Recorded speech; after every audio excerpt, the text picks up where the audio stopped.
It was mid-February when the cold weather turned Michigan into a snowy paradise. 30-year-old Roxanne Leigh Wood and her husband Terry Wood were enjoying their day at a bowling alley in Niles without realizing that their day would become a nightmare for both of them. After a while, when the thick and dense clouds started to scatter in the sky, Roxanne left the bowling alley and headed home first as they drove separately. It took 45 minutes for Terry to come back home for dinner. Terry entered his home and found Roxanne brutally murdered in their kitchen. For around 35 years, Terry was the suspect of great suspicion, but the case took a twist in 2021. What happened to Roxanne Leigh Wood at her home in Berrien County, Michigan? How was the decades-old cold case solved by students at Western Michigan University? Welcome back to Mysterious Hook, where we shed light on under-the-radar, high-profile cases across the country. I'm Michael, and today we are looking at the story of Western Michigan University students who helped crack a decades-old cold case. So without further ado, let's dive right in. Niles is one of a kind. There will be many family-friendly events downtown throughout the year. The city makes an effort by hosting several festivals as well. People enjoy living there and celebrating these events. But unfortunately, the chances of becoming a victim of crime in Niles are high. Compared to Michigan, Niles has a crime rate that is higher than 95% of the state's cities and towns of all sizes. Based on FBI crime data, Niles is not one of the safest communities in America. It is the town where Roxanne Wood turned into a victim, and her husband Terry was put under a cloud of suspicion. It was April 15, 1956, when Dale Woods of Niles and Patricia Chadwell of South Bend were blessed with a beautiful baby girl in Niles. They named her Roxanne Leigh Wood. Roxanne Wood, lovably known as Rock to those in her circle, grew up in Niles with her siblings Janet, Jerry, Bruce, and Rick Woods. Roxanne was a member of Niles Junior Achievement.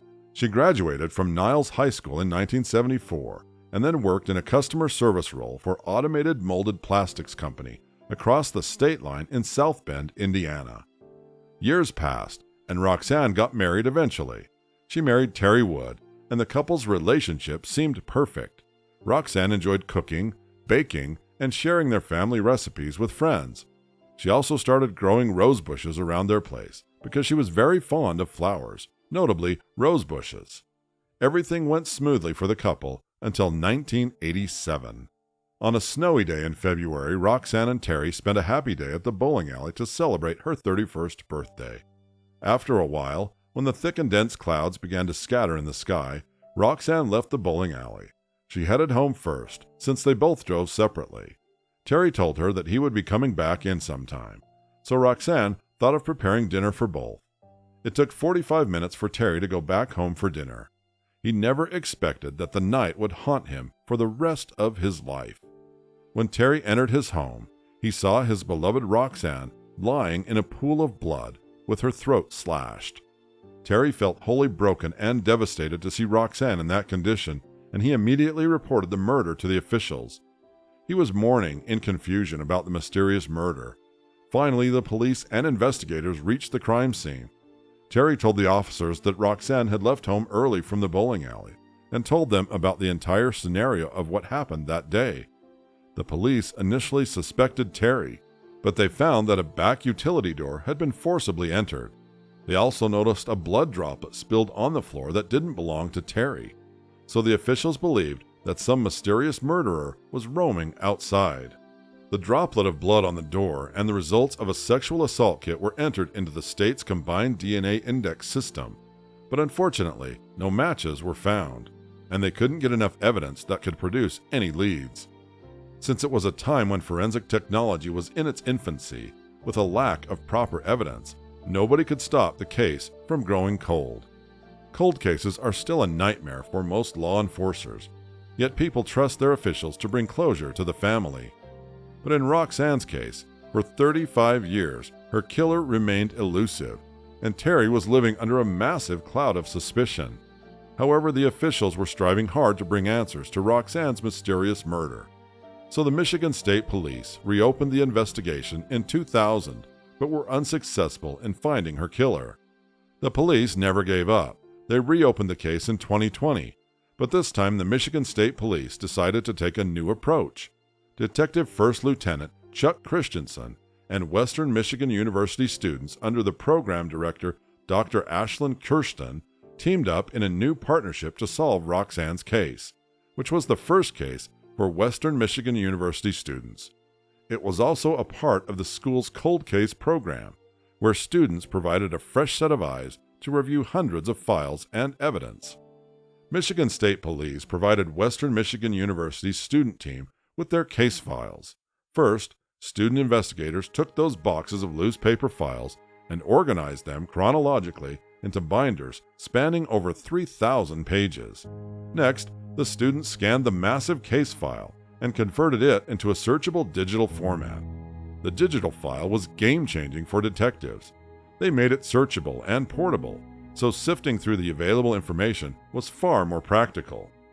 Program Director Ashlyn Kirsten estimated that the doctoral students Ashley Klebeck and Carl Huber put in 1,200 hours of work over 8 months on Wood's suit, organizing several boxes of files that had been amassed during the investigation. In addition, students at Western Michigan University reportedly cataloged the 3,000-page case working alongside investigators to solve the mystery. Student investigators also read through Roxanne's file in total, familiarizing themselves with the details of the case. They also took their extensive notes and did a follow-up research via internet sources. Even meetings with detectives were done for student investigators to bring up any questions or inconsistencies and for the group to discuss the case. MSP also enlisted the help of Identifinders International, Dr. Colleen Fitzpatrick's California-based genetic genealogy company. They found that the perpetrator had left DNA evidence at Roxanne's mysterious murder scene, but the sample was degraded. Then, in what would turn out to be a landmark case, Identifinders successfully tested the sample using the lowest amount of DNA to date and found a possible family connection. A genealogist named Gabriela Vargas finally gave Michigan State Police the name of a possible suspect. The police immediately collected a cigarette butt the defendant had discarded. Gabriela confirmed that the person who left his DNA at Roxanne's murder scene was 67-year-old Patrick Wayne Gilham. For around 35 years, Terry was the suspect of great suspicion, but the case took a twist in 2021 when they matched the DNA samples with Patrick. After Patrick was identified as a suspect, undercover units surveilled him extensively, and he was interviewed on 2 separate occasions. Patrick was first interviewed by the Michigan State Police at the South Bend Police Department on July 29, 2021. He denied ever going to Michigan except for work in 1987, which was when he was on parole in Indiana. During the second time, Patrick denied knowing the street where Wood's family lived or knowing Roxanne Wood when shown pictures of her.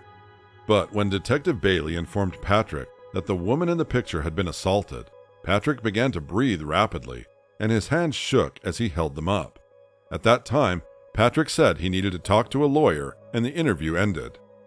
Patrick was arrested for Roxanne Wood's murder on the 17th of February 2022, almost 35 years from the day of Roxanne's murder. Investigators did not divulge many details following the arrest of Patrick in February. Police then said that new technology helped link Patrick to the crime.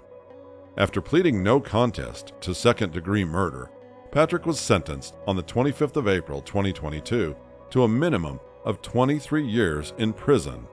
He was also charged with breaking and entering an occupied dwelling. Forcefully breaking into an occupied space carries a maximum penalty of 15 years in prison.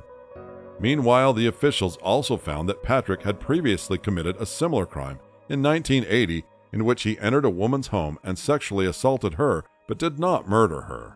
The victim survived the attack and was the primary witness against him, and Patrick was incarcerated for that crime. However, he had been released early, just 6 months after he murdered Roxanne.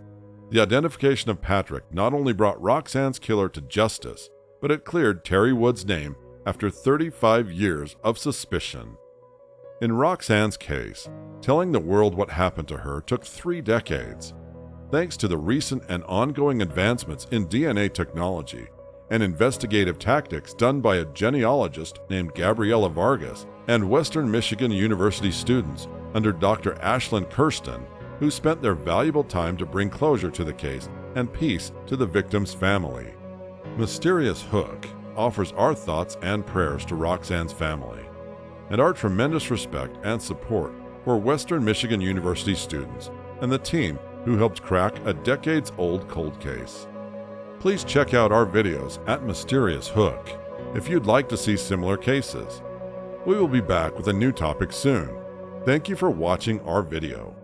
If you found this video interesting, like our video and subscribe to our channel.